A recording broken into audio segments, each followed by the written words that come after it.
What's up guys, how's it going? Drew Shaw here with another video. Now in today's video I'm going to be telling you the number one mistake that people make when they start off in the gym, okay?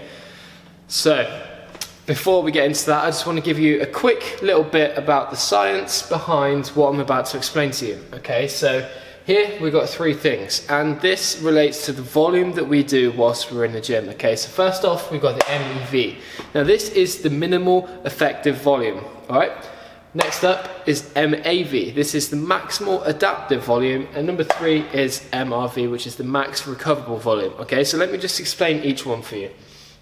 First one, MEV, minimal effective volume. This is basically the amount of volume that we can do while still making gains, okay? So this is literally, we're going into the gym, we're doing the least amount possible to actually make progress, all right? Anything below that, we're not gonna make any gains, we're just gonna be at maintenance volume, and we're just gonna be able to maintain our strength or our mass, or whatever we've got. Whereas at this stage, we're gonna increase that slightly, but nothing significantly like more than what we've already got.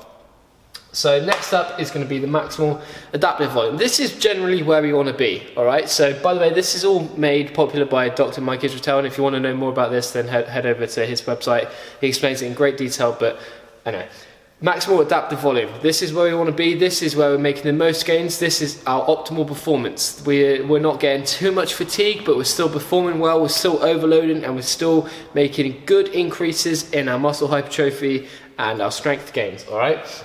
So as you can guess, anything past that maximal recoverable volume, this is literally where our body is using every resource it can just to recover from the sessions. And at this point, we haven't got much space to grow because our body's sending everything it's got just to recover,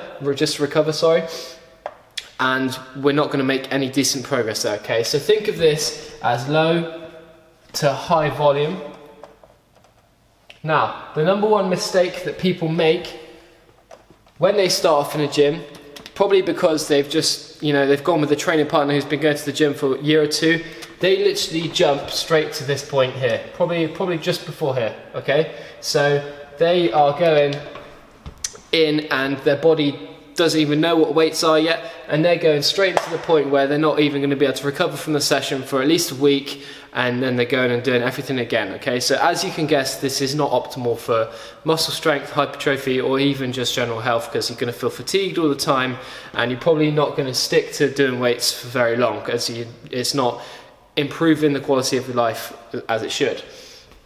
All right, so a lot of you can probably relate to that. You go into the gym and then you feel absolutely smashed for about 7 days, and your progress will be extremely slow at this point, if not minimal. And studies have actually been done on new lifters, untrained lifters, where they've gone into the gym and for over 8-week period not made any decent increases in strength or size. And that's probably down to this, because they're doing too much volume, and like I said, the body's using everything it can just to recover from that, all right? So it's sending all the resources it's got just to recover, and it's not got anything left to spare to allow for growth and increases in strength. All right, so what we need to do instead, here's the tip, guys.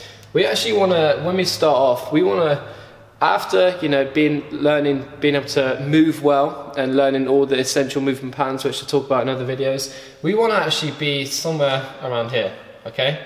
So we want to allow all of this to come. We want to get our body used to dealing with the volume, so we can actually still make a bit of progress. As I said, this is the minimal effective volume, so we're doing an effective amount of volume to encourage that growth, to create a stimulus for the body to be able to adapt, okay? So we've all heard of the SAID principle, and that's specific adaptations to imposed demands. If we're placing stress on our body through weight training, then our body is going to be forced to grow, and it's going to be forced to get stronger. Okay, so, and another advantage of being at this stage here is that, we're not maximizing our ceiling for growth straight away. Because if we go here, or maybe even here when we start off with, so anywhere between this range, then where have we got to go from there? We can't infinitely increase volume. We can increase our weight, but we can't infinitely increase our volume, all right? So if we go here, however, we've got all of this room through our next periodization models, for our next mesocycles, to actually increase that volume and continue to make progress. Like I say here, we're probably actually going to go to here, because we don't want to we actually want to try and stay away from this stage as much as possible, all right? So when we start here, we've got, you know, this space to increase maximal adaptive volume. That's where we want to go to, all right? And this is going to change throughout mesocycles. Everything's going to depend on where you're at currently, but if you are new to the gym, do not go to maximal recoverable volume. You want to be at the minimal effective volume. Use that time to get used to the load, allow your body to actually recover from the sessions. Trust me, you're going to thank me for it, and actually get used to dealing with the demands of weight training. Okay, and then eventually we can work our way up to this point, and then we can monitor load and volume more closely and have a look at things from there. But minimal effective volume, that's where you want to be. And this changes throughout muscle groups, but generally from each muscle group it's going to range between 6 and 10 sets per week, okay?